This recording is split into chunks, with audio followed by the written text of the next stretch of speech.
Hi, it's Jo from Minerva. Today I'm going to be taking you through some techniques and tools for really accurate pressing. Lots of pressing tools do specific jobs, so if you're not someone who presses all your seams, you won't be getting that finish that you're really looking for when you're attaching different layers together. All the products that I use today will be listed below, so you can click and browse on them depending on which area of craft that you sew in. You can use the tools for quilting, crafting, toy making, garment making, but whatever your skill, having the right pressing tools will really help you along. I'm going to try and group together and match up the tools that are useful in combination, and then you will be able to see which ones will fit your needs the best. I'll be switching around my camera angles because I might be at the table, I might be at the ironing board, I might be at the cutting board. So we'll be moving around showing you all the different products.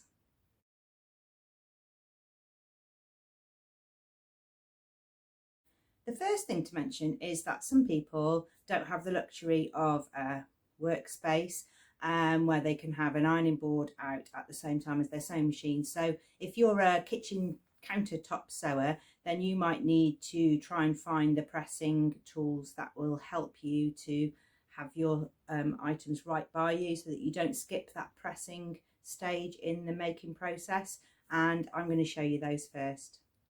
I'm really lucky. I've got a space where I can have my sewing machine and my ironing board here, and I've got a plug on the wall there. But if you're in a really small space, and I'm kind of assuming that this would be a desk space or the top of a dining room table or a kitchen counter worktop, then you can make a little miniature ironing board space on your table by your sewing machine. And you can do that with a Prim ironing board mat. It's like having an ironing board, but you can have it on any surface on a table. It's a lightweight mat with a special coating on the back so that you can put it on any surface.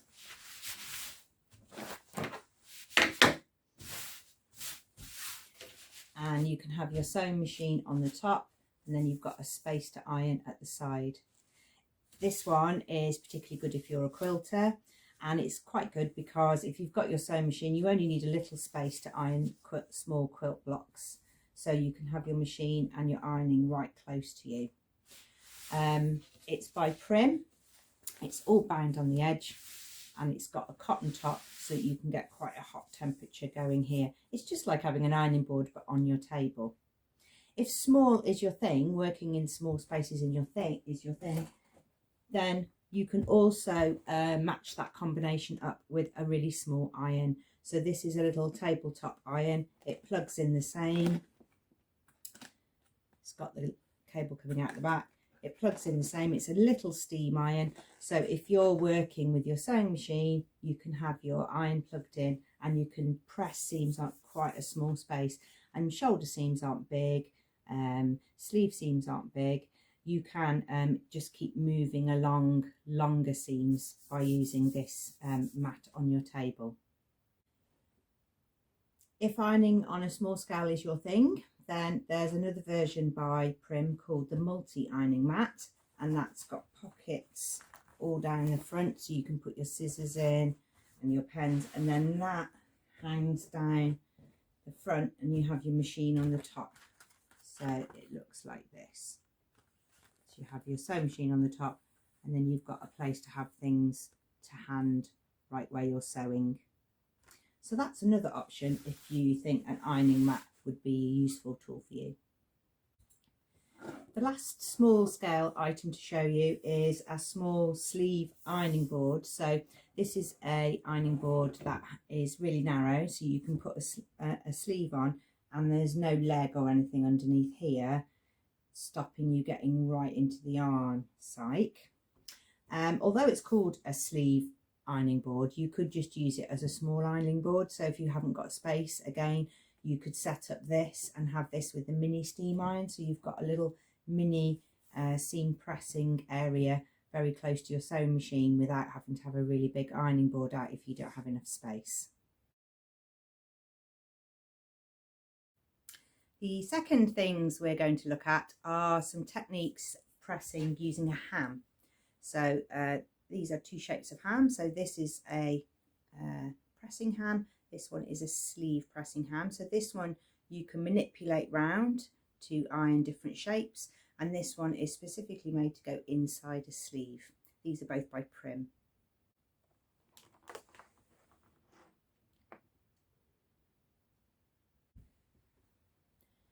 I've inserted a sleeve into this blouse. It's got a few little gathers on the sleeve head, which it's supposed to have because it's got a ruffled collar, so it's got a bit of a gathered sleeve.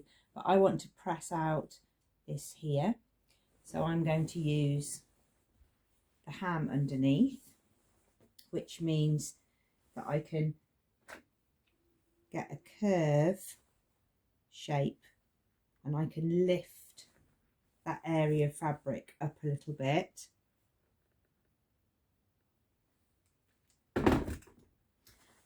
It's important to try and press rather than rub it. If you rub it, you sometimes disturb the fibres a little bit. So you can see that I'm using it to make that curved shape. And hold the iron on. You know, press means press. You're going to just add some pressure, flat pressure, to open that seam up. I'm going to keep moving the ham round inside, and I wouldn't be able to do this on a flat ironing board because I wouldn't get the curve shape that I want to get. So now this is my sleeve, and it's much harder now for you to see where the seam line is than when I showed you previously. And the same on the back, you can't see where the seam line is there now, but you can't see that now, it's not bubbling round. So the ham is for getting into tricky places. If you're making sleeves, you'll be wanting to press this seam here, the underarm seam, without creating a load of presses in another area of the sleeve. So you put the sleeve ham inside your sleeve seam. I've already done this because I wouldn't have attached it. I wouldn't have attached it here if I hadn't already done it, but I'm just going to show you how it works. So then you can find the seam and again press without too much rubbing backwards and forwards. But you're only pressing this, if you were doing it on an ironing board, you would end up getting two creases either side of your sleeve, and you don't want that. It's also good if you've got a gathered sleeve like this has, for getting right down and pressing into those gathers. You can keep moving it around, rolling it around, a sort of sausage shape. And you can go between the gathers as well.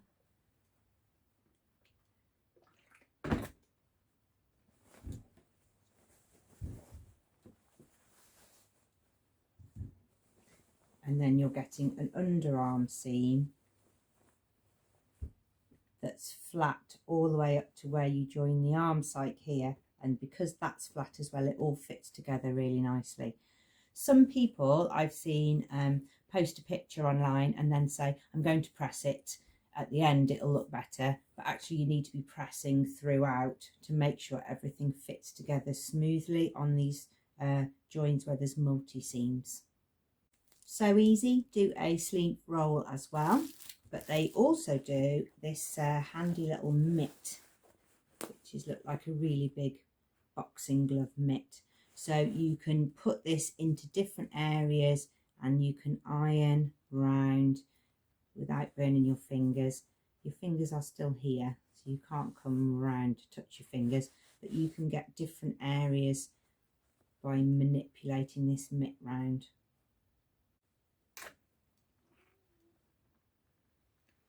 So I've got the mitt underneath and I'm just moving the fabric round so that I'm still touching the padded part of the mitt, not my finger side.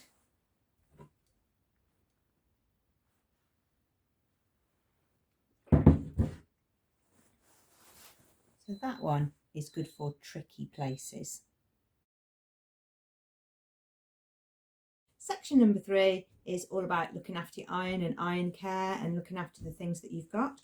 So you can use an iron-on cleaner, which you put on the plate of your iron, and you can see mine probably needs a little bit of care there. I've got a little blob of interfacing glue, and you set your iron to 60 degrees, and then you stand it on a tea cloth or a mat, and then you rub this until you get like a film on the front of your iron. Then you'll need a cloth to iron it off quickly, and you also, if it's a steam iron, you'll need to blast it a little bit in case some of this product is inside, but it does take all of the interfacing glue off your iron and keeps your iron clean. So if you're working with delicate fabrics or pale fabrics or light fabrics, then you are making sure that you're not getting any marks from your iron to your fabric. A form of protection for your ironing board might come in a silicone mat to put your iron on. So this is an ironing rest, so you can put your iron on it.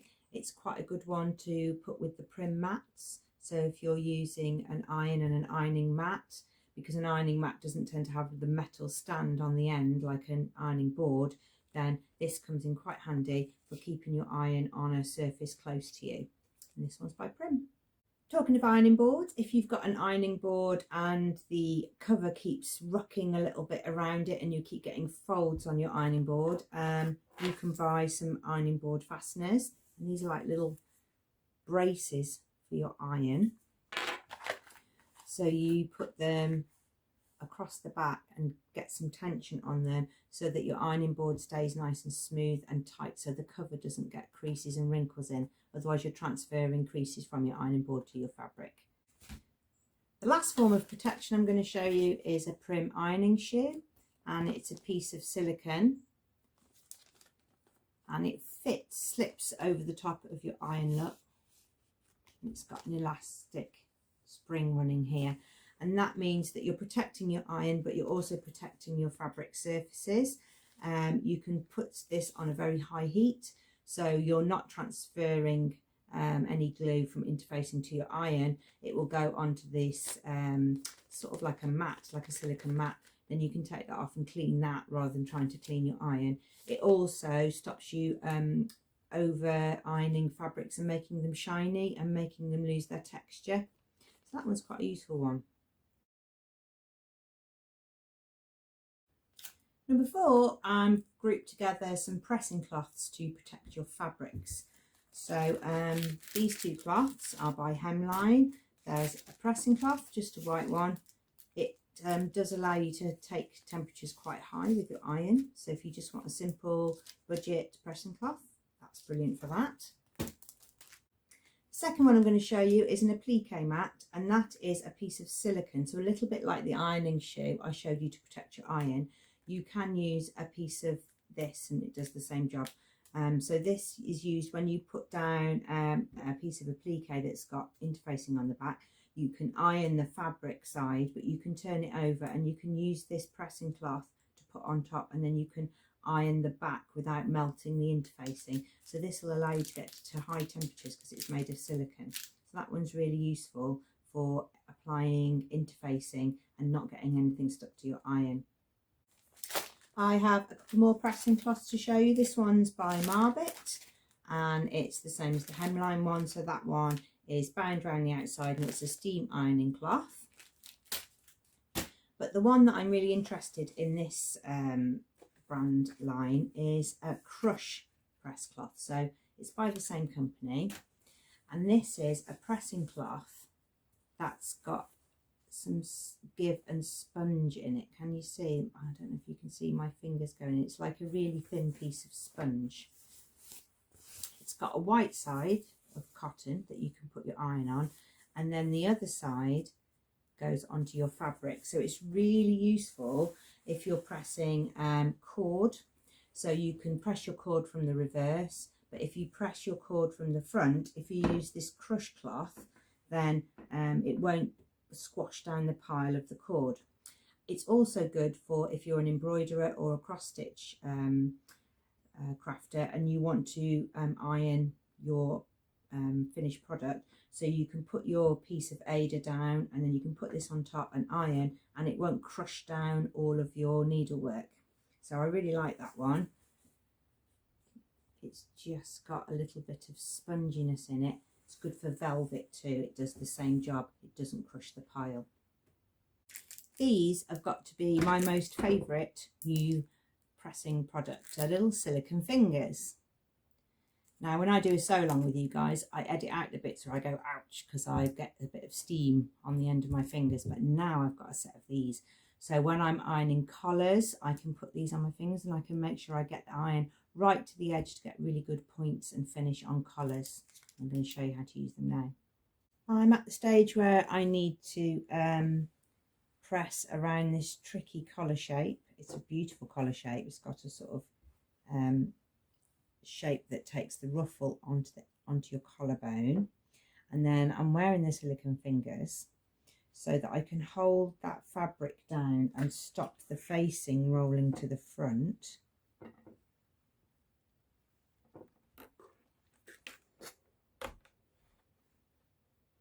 And I can put my hands on it so I can hold the materials not hot through them. I can hold the fabric down because they're rubber. There's an element of grip, so that I can make sure that I roll the fabric to the side that I want it to go to. So I'm going to use them again here. They are just brilliant. I thought they were a little bit of a frivolous thing to have, but they really do help you to get really close to the edges so you can get very fine pressing for a very fine collar. So here, none of the facing is rolling to the front because I was able to handle it right close to the edge.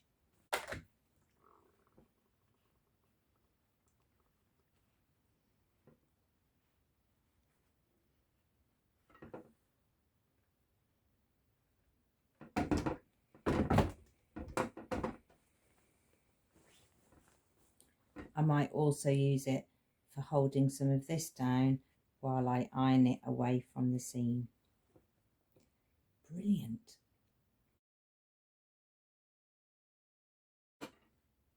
Number 5, very small pressing requirements. If you make toys or you do quilting and you have quilting blocks with triangles, you might need to press right into the corner of somewhere, and then you might need a very specific type of iron with a little small ironing tip. The Clover mini iron has a really small ironing tip on the end, and that's really good for getting into tiny corners. There's a holder to hold it, the hot end off the ironing board, and it's got a cable on like an iron, and you can plug it in, but you can change the tips, and that's where, if you're looking to invest in some ironing tools for your hobby, then Clover is a good place to start because you can change the size of the ironing tip. You can have a long stem to iron right inside arms and legs on dolls, like that. Or you can have a curved ironing tip with a ball on the end, and you can use that on faces. You can also use it if you make fabric flowers to get a curved dome shape. So that's more of a considered purchase, but if that's your hobby, then that might be the item that you're looking for. Another specific tool that we stock is some loop pressing bars. So you can see from the picture what it does. So you can split your seam, and you can push the plastic bar that you can iron on into your strap and iron it. You can also use it for any loop work if you do that as a specific hobby, or that you add detail like that to your quilting, and they come in different sizes.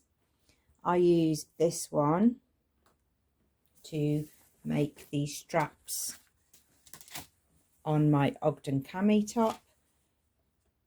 So I made the strap and then I put the loop pressing bar through, so I've got the seam exactly in the back, but it's pressed open really flat. It's not curved round there, so then it's comfortable to wear and it exactly fits the gap when I put it in to the main top.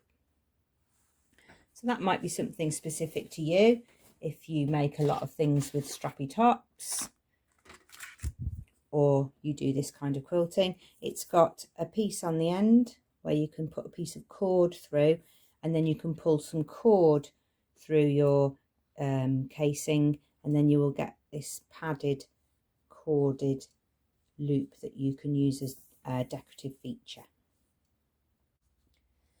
Prim ironing rulers are for general purpose, so they're useful if you're a quilter, but they're also good if you're hemming. So this is the bottom of the shirt that I've been working on throughout this video, and I'm going to use the ironing ruler to turn up the hem, and I can use the markings to make sure that I'm turning up the same amount. It's a bit like using a seam gauge.